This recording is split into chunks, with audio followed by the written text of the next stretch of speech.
Hello, everyone, and welcome back to Randy's Old Time Radio Shows. Close your eyes and picture yourself in your cozy 1950s living room. Tonight, we're calling all the happy boys and honeys to gather around the glowing dial of their parents' radio, because right now, it's time for the Comic Weekly Man. Your favorite Sunday funnies come to life with voices, music, and laughter. Follow along with Blondie, Flash Gordon, and more in this delightful journey through radio magic. Now, let's open up tonight's funny pages. I'm the Comic Weekly Man, the jolly Comic Weekly Man, and I'm here to read the funnies to you happy boys and honeys. Yes, boys and girls, it's Comic Weekly time, and here I come right into your house to bring a little fun and happiness. Right out of the pages of Puck the Comic Weekly, straight into your living room, your friend, the Comic Weekly Man, the jolly Comic Weekly Man. Hello. Little Miss Honey, how are you today? I'm fine. That's fine. I'm fine, too. That's fine. Sounds like this is going to be a fine time. It will be if you have a fine joke. In the comics, we should find one. Goody, please read me the funny. Puck the Comic Weekly, Yes. I will in just a moment. But before I do, let's listen to this nice man.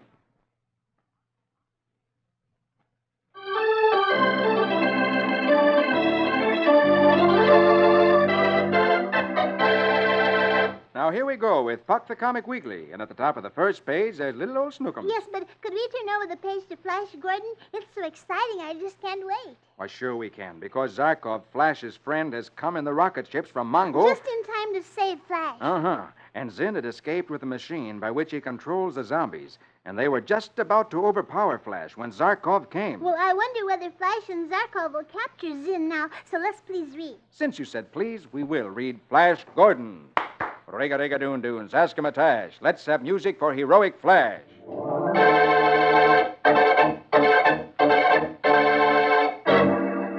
Zarkov has seen Flash on the ground below and has landed his rocket ship to pick him up. Safe behind a ring of flame, Flash helps the rebellious Rubia into the rocket ship. Flash laughs. Zarkov, old man, you landed just in time. Zinn's zombies nearly got us. Quickly, they take off.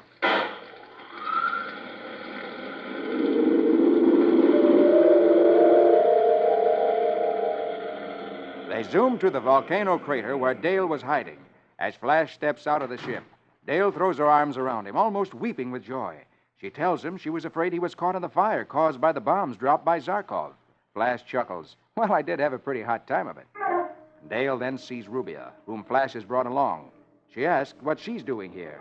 Rubia answers that Flash just couldn't bear to lose her, which makes Dale jealous. When Flash sees the two women beginning to argue, he frowns, last picture top row. We've no time for such nonsense. Our job is to catch Zinn. And they get in the ship and take off.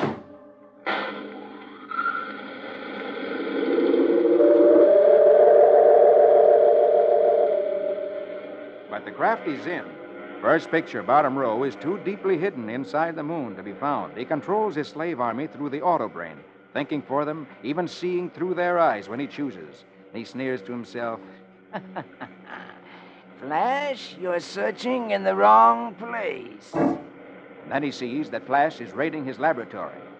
But instead of preventing the men he controls with the machine from going within range of the dropping bombs, Zinn, reckless of human life, sends his robots to certain doom directly into the area where the bombs are dropping, hoping that one man will live long enough to get to Flash. But Flash from above in his rocket ship sees the poor men marching into the area and being killed, and he orders, "Don't shoot the poor fellows. We'll use coma smoke."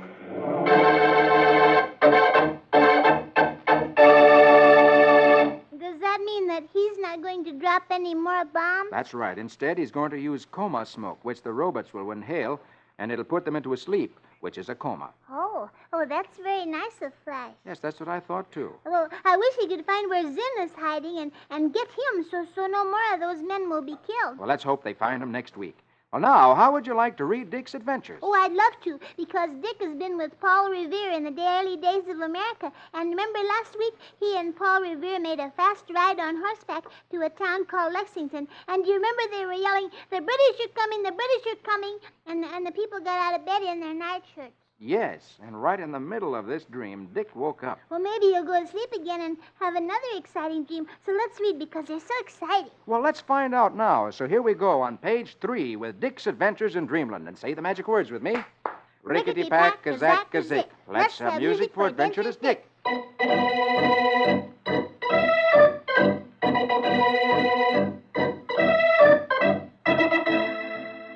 It's nighttime, and Dick is falling asleep.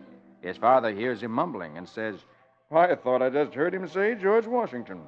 And then Dick drops off to sleep. And in his dreams, he goes back.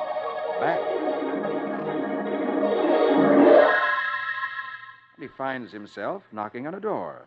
The servant opens it. And in answer to Dick's question, the servant says, "Oh, yes, sir, young gentleman. This is the George Washington plantation. Any name to give Mr. Washington?" Tell him, please, I was just sent down to Virginia from Massachusetts with some very important news. Dick is led into the house and meets the great man himself.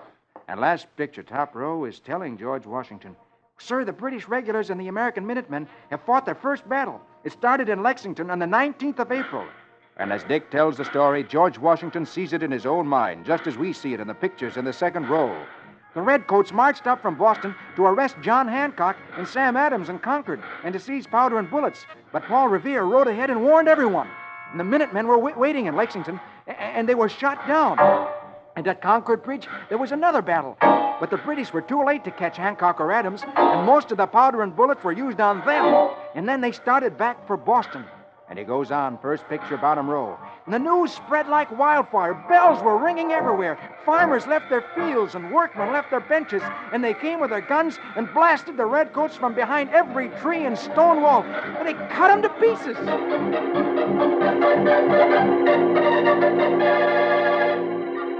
And as Dick finishes telling his story, the servant comes into the room, followed by a tall, distinguished-looking man. The servant announces, "Mr. Thomas Jefferson to see you, sir." And as Dick sees the great Thomas Jefferson, the man who wrote the Constitution of the United States, one of America's greatest patriots, he exclaims, "Gosh!"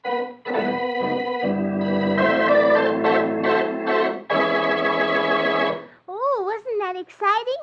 The Americans chased the British back. Very exciting, because the Americans were only farmers and the British were a large army. Yes. I wonder what Thomas Jefferson has come to see George Washington about. Next week, we'll find out. Oh, I can hardly wait. You know, there's so many famous men in this story. There's Paul Revere and George Washington and Thomas Jefferson. I wonder who else will be in this story. Well, if you'll be here every Sunday, maybe we'll find out. Oh, I certainly will. Oh, look, here's Rusty Riley right below Dick's adventure. Yes, he's back home safe and sound again after his exciting adventure, and he and Tex are talking about it. Oh, I'd like to hear what they're saying, so please read. All right, here we go with Rusty Riley. Gallop and run till the road is dusty. Give us music for his horse and Rusty.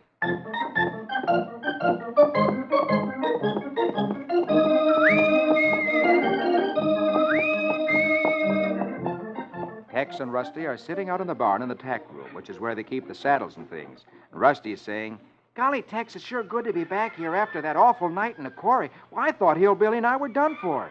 Yeah, that sure was a rugged experience, Rusty. But it was right smart of you to notice them low-flying planes. You know, that's how we located you. Well, by the way, how'd the police happen to arrive just at the right time? Well, that was a surprise to Mr. Miles and me, too, Rusty. They just got curious when they heard where we were heading. Turned out lucky for them as well as for us.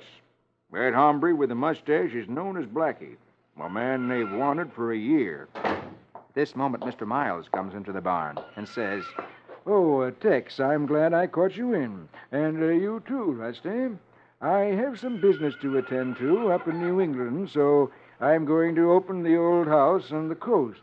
You and I will go there right after the Selby Cup race." "Well, how about Patty and me? Are we going to go too?" Mr. Miles replies, last picture, top row. Yes, Rusty, we'll be there quite a while. So I've wired to have a tutor for you two youngsters." Right, boss. So we better send Jimmy up to get the stable ready.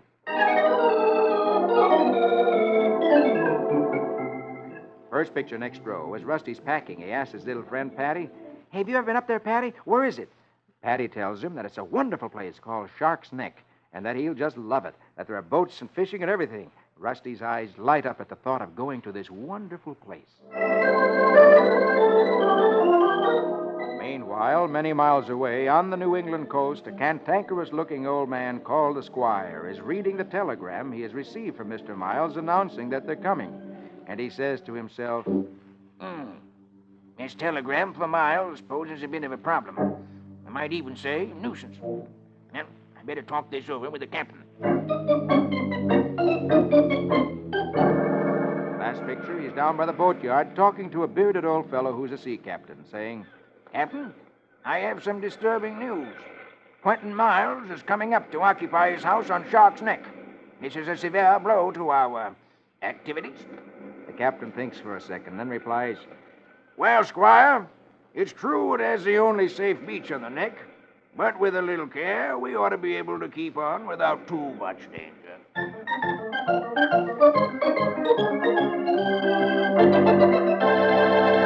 What does he mean? We ought to be able to keep on without too much danger. I think they don't want anybody to know what they're doing. Oh, do you think they're doing something bad?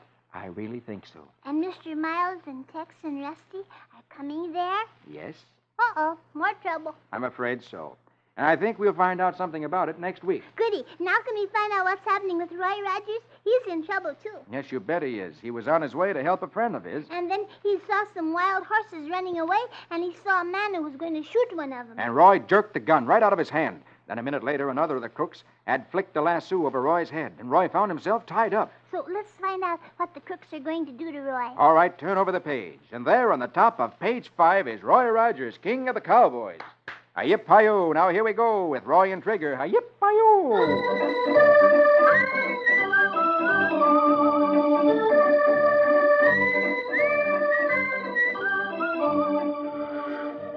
His hands bound behind him, Roy watches as Beaker, one of the crooks, lassos one of the wild horses, snags the rope around a tree and holds the horse steady while he says, All right, splice the lariats together, Shorty. This wild Mustang's gonna give Rogers a joyride. Shorty, Beaker's Mexican helper, ties Roy's feet to the end of the rope around the wild horse's neck, saying, This'll teach you to mind your own business for good. And they let the wild horse go, last picture top row. And he gallops off, dragging Roy on the ground behind him. Shorty shouts first picture next row. So long, Rogers. Watch out for the high spots. Ha! As the horse that is dragging Roy goes out of sight down the canyon, Beaker and Shorty mount their horses. Beaker says, third picture, second row, All right, let's get back to trailing that critter. We gotta get him before Chubby Walden does.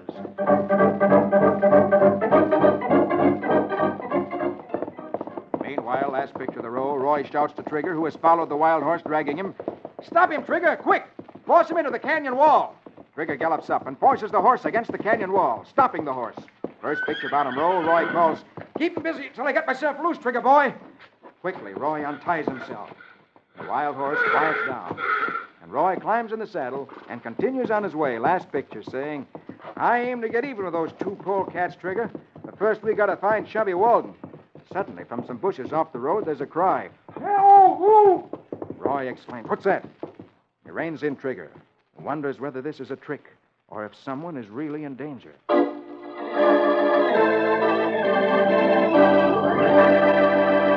Oh, do you think that it's someone in trouble? I'm afraid the only thing to do is to wait until next week to find out. Well, I hope that next week Roy does catch those two crooks and just fixes them good for what they did to him. I feel the same way, and I think he will. Good. Now, how would you like to read Donald Duck? Oh, I just love it, please. Very well, then, turn over the page, and there in the middle of page 7, under Barney Google and Snuffy Smith, is Donald Duckle, and I'll read him in just a moment. But first, here's that nice man again with something interesting to say.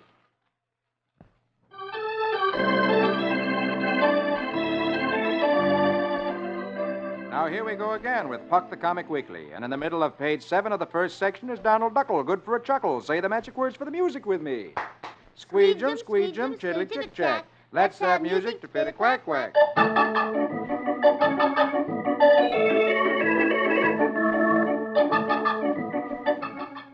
Donald turns on the radio, and a voice comes out. And now, Aunt Fanny's Personal Problems Hour. Donald smiles and settles himself down to enjoy Aunt Fanny's personal problems. Good afternoon, folks. This is Aunt Fanny, all ready to solve your problems. And the first letter is from a young lady.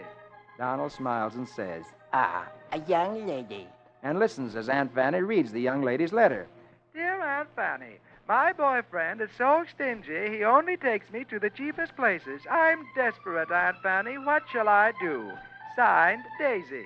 Last picture, top row, Donald exclaims. The rotter. Then first picture, bottom row, his eyes pop together, and he exclaims, Daisy. Daisy. and he realizes that the letter is from his girlfriend, Daisy, that she's complained about him to Aunt Fanny. And he listens as Aunt Fanny answers Daisy's letter. Dear Daisy, on your next date, wear your oldest, most ragged clothes, and he'll get the idea. Donald smiles to himself. So, a trick, huh? A female conspiracy, huh? Well, we'll see about that. And in a minute, with a trick of his own in mind, Donald has Daisy on the phone and is asking her. Like to step out for chow tonight with me tonight, Daisy? Daisy replies, Oh, I'd love to.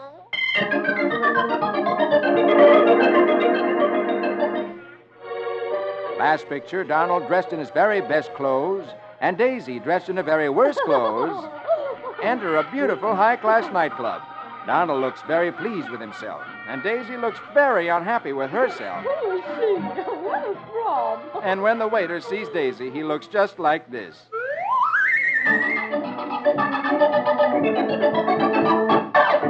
Oh, that was mean of Donald to take her into a nice place when she was dressed in old clothes. Well, I think it was mean of Daisy to wear old clothes when she was going out with Donald. Yes, but Donald had always taken her to cheap places.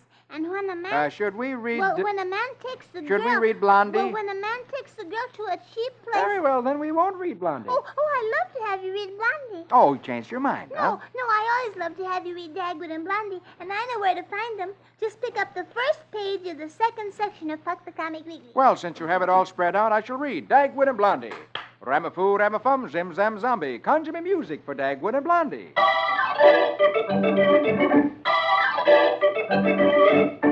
Herb Woodley's wife, in her bathrobe, has come over to Blondie's house, and she tells Blondie that Herb is working late, and she's scared to death in their house all by herself. Blondie says, Oh, you're welcome to sleep here, Tootsie. and upstairs they go. Blondie routs Dagwood out of bed and tells him, Dagwood, you go downstairs and sleep on the sofa so Mrs. Woodley can sleep with me. Dagwood climbs out of bed and goes downstairs. Last picture, top row, Dagwood settles down on the sofa. And he yells, Yo! Oh! The spring in this sofa is broken. It's cutting me to pieces. First picture, next row, Tootsie Woodley hands Dagwood a key, saying, Oh, here's our key, Dagwood. Go next door and sleep in our bed. A little later, Herb Woodley comes home, saying, Oh, man, I'm tired tonight. It's going to be good to get some sleep. He goes right upstairs, comes into the bedroom, turns on the light, and looks at the bed, and his hat pops off his head. He exclaims, Dagwood! and Dagwood says sweetly, Oh, yeah, your wife is sleeping over at our house with Blondie. By the time that Herb has gotten his pajamas on, Dagwood is sound asleep, making a terrible racket. Herb says angrily as he looks at Dagwood, I can't sleep with all that snoring. I'll go over to his house and sleep on his sofa. Over at Dagwood's house, Blondie and Tootsie, who have let Herb in, watch him as he settles down on the sofa. Blondie tells him, Herbert, you can't sleep on that sofa. It's broken. Oh, you're telling me. But Blondie solves the problem by saying, I'll go over to your house and sleep with Dagwood, and you two can sleep in our bed. But first picture, bottom row. No sooner have Herb and Tootsie settled down in bed, in Dagwood and Blondie's bed, than the 5 pups come into the room. Herb says, Uh-oh, their pups are surprised to see us in Bombstead's bed. Suddenly, the dogs begin to howl. Last picture, Dagwood and Blondie stick their head out of Herb's window and yell, Shut those dogs up or I'll call the police. Herb and Tootsie stick their heads out of Dagwood's window and shout, They're your pups. And the pups stick their heads out of the window and howl and howl.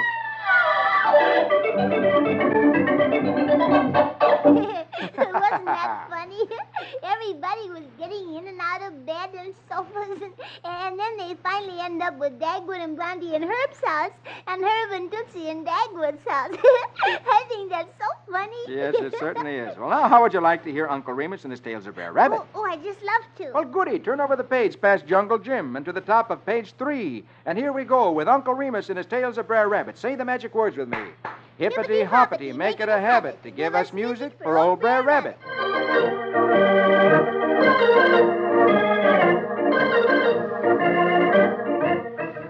Uncle Remus says, One time, Brer Coon's store was robbed, but the only clue was some great big footprints. yes, Brer Coon's store had been robbed, and right out in front, leading away from the open door, are big footprints in the mud. Brer Coon is telling the sheriff and Brer Rabbit. Yeah, he busted in during the night, but he only took sweet stuff, candy and sugar. The sheriff looks to where the footprints lead and says, And the footprints stop at the edge of the brush. Brer Rabbit scratches his head thoughtfully as he looks at the prints and says, Now, who can wear shoes that big? and he thinks and thinks.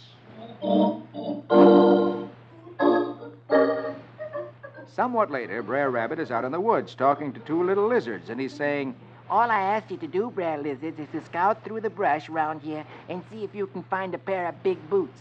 and Brer Lizard replies, Well, I think I knows where them boots is. and they point over in the bush. And Brer Rabbit looks in the bush, and sure enough, he sees two big shoes under the bush. And as he takes them out, one lizard says, We see them here this morning. and lizard number 2 says, Yeah, but who do they belong to? and Brer Rabbit replies, I think I know who. and then Brer Rabbit has an idea. And by the time we skip to the next picture, Brer Rabbit has given the two little lizards some instructions. And he's putting one shoe on one lizard's back and the other shoe on the other lizard's back. And Brer Rabbit says, Now, you two boys do just like I told you. No matter where he goes, you just keep following him. and lizard number 1 says, You just sit back and do the looking. and lizard number 2 says, Yeah, but let's go. and down the road the two lizards go, carrying the shoes on their backs. Of course, the shoes are so big you can't see the lizards under them. So it looks like the shoes are traveling along all by themselves, which, of course, is a very strange sight to see. First picture, bottom row, the two shoes come traveling down the road toward Brer Bear, who is sitting on a log surrounded by cans of sugar and honey and candy, which he's stolen from the store. All of a sudden, Brer Bear sees the boots coming toward him. He exclaims, But duh, boots. Duh, them boots there's walking and I ain't in 'em. and he gets to his feet and runs off down the road, hollering, Duh, they's chasing me. Duh, help. Duh, they's got ghosts in 'em. I confesses, I took them sweets. Duh, save me from them boots. The last picture, he runs right into town and skitters up a lamppost. So scared is he. Brer Rabbit lifts the two shoes off the two lizards and says to Brer Bear, Brer Bear, you tripped up on your own boots. and Brer Bear replies, Duh, I has been tricked. and Uncle Remus says, Guilty conscience runs for confession.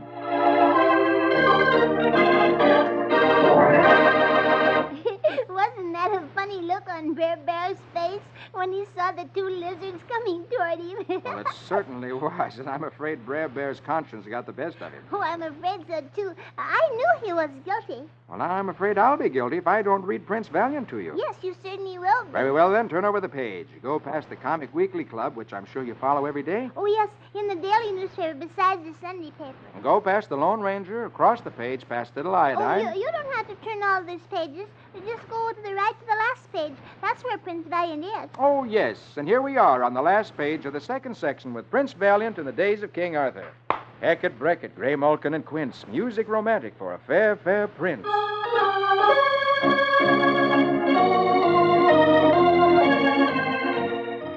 After his battle with the bandits, in which he gave them a good whipping and set fire to their fort, Val meets some of the countrymen, good people who lead him to a ruined castle where a little old bald-headed man is found.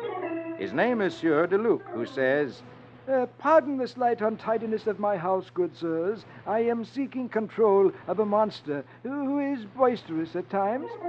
Val looks at his small, hairless host. So this is the man those stalwart yeomen love and hold in such great respect. Sieur de Luc invites Val and his men to dinner.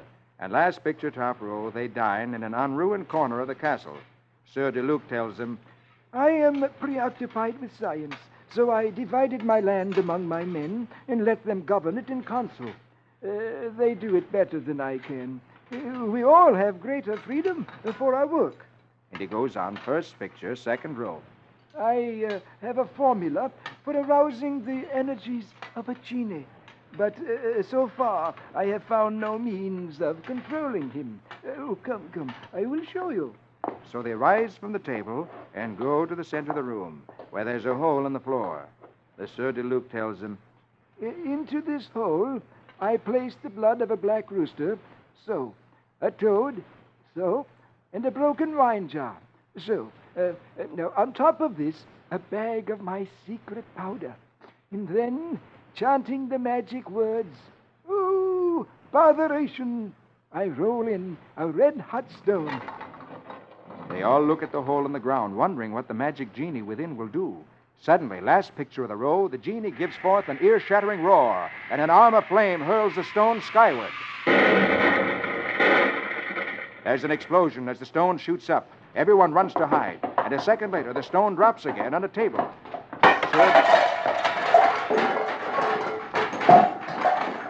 The Sieur de Luc stands with folded hands, looking about him with a serene look on his face. First picture, bottom row. Val gets to his feet. But it takes much longer to get Eagle, Rufus, and young Arf to return from their hiding places where they had run in such a hurry. Last picture, as Val looks at the strange little man in amazement, the Sieur de Luc thumbs through a book as he looks at the castle, which he has ruined by his experiments, and he says, I am slowly reducing the formula. Next time, I shall leave out the toad.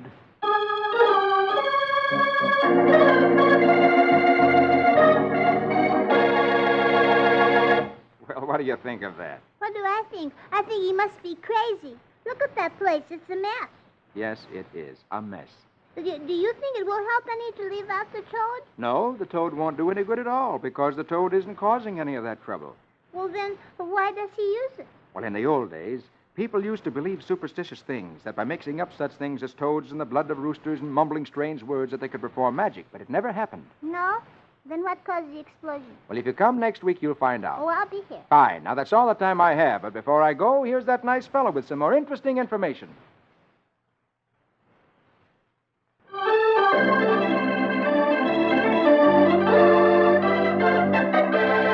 Well, honey, and all your boys and girls have got to go now. All right, Mr. Comic Weekly Man, but I'll be waiting for you next week. Okay, that's a date, and a date with all you boys and girls. Be sure to meet me with our little friend Miss Honey next week when I read Puck the Comic Weekly. For I'm the Comic Weekly Man, the jolly Comic Weekly Man. I'll be back to read the funnies to you happy boys and honeys. Don't forget, boys and girls, see you all next week. Your friend, the Comic Weekly Man, the jolly Comic Weekly Man.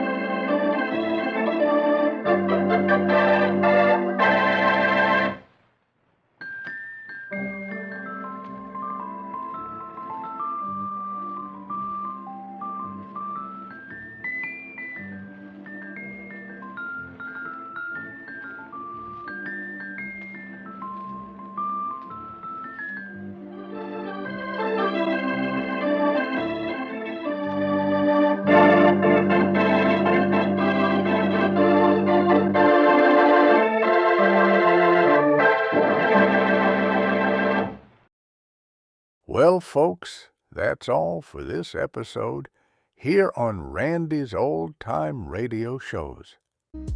Now, bringing these golden oldies back to life takes no small amount of time and effort from our good friend Randy, cleaning up the audio, converting the files, and making sure each show has the best audio possible.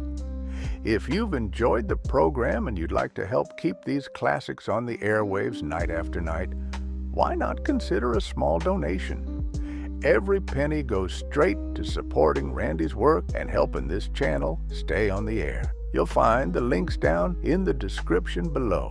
And for those of you kind souls who've already given, Randy tips his fedora to you.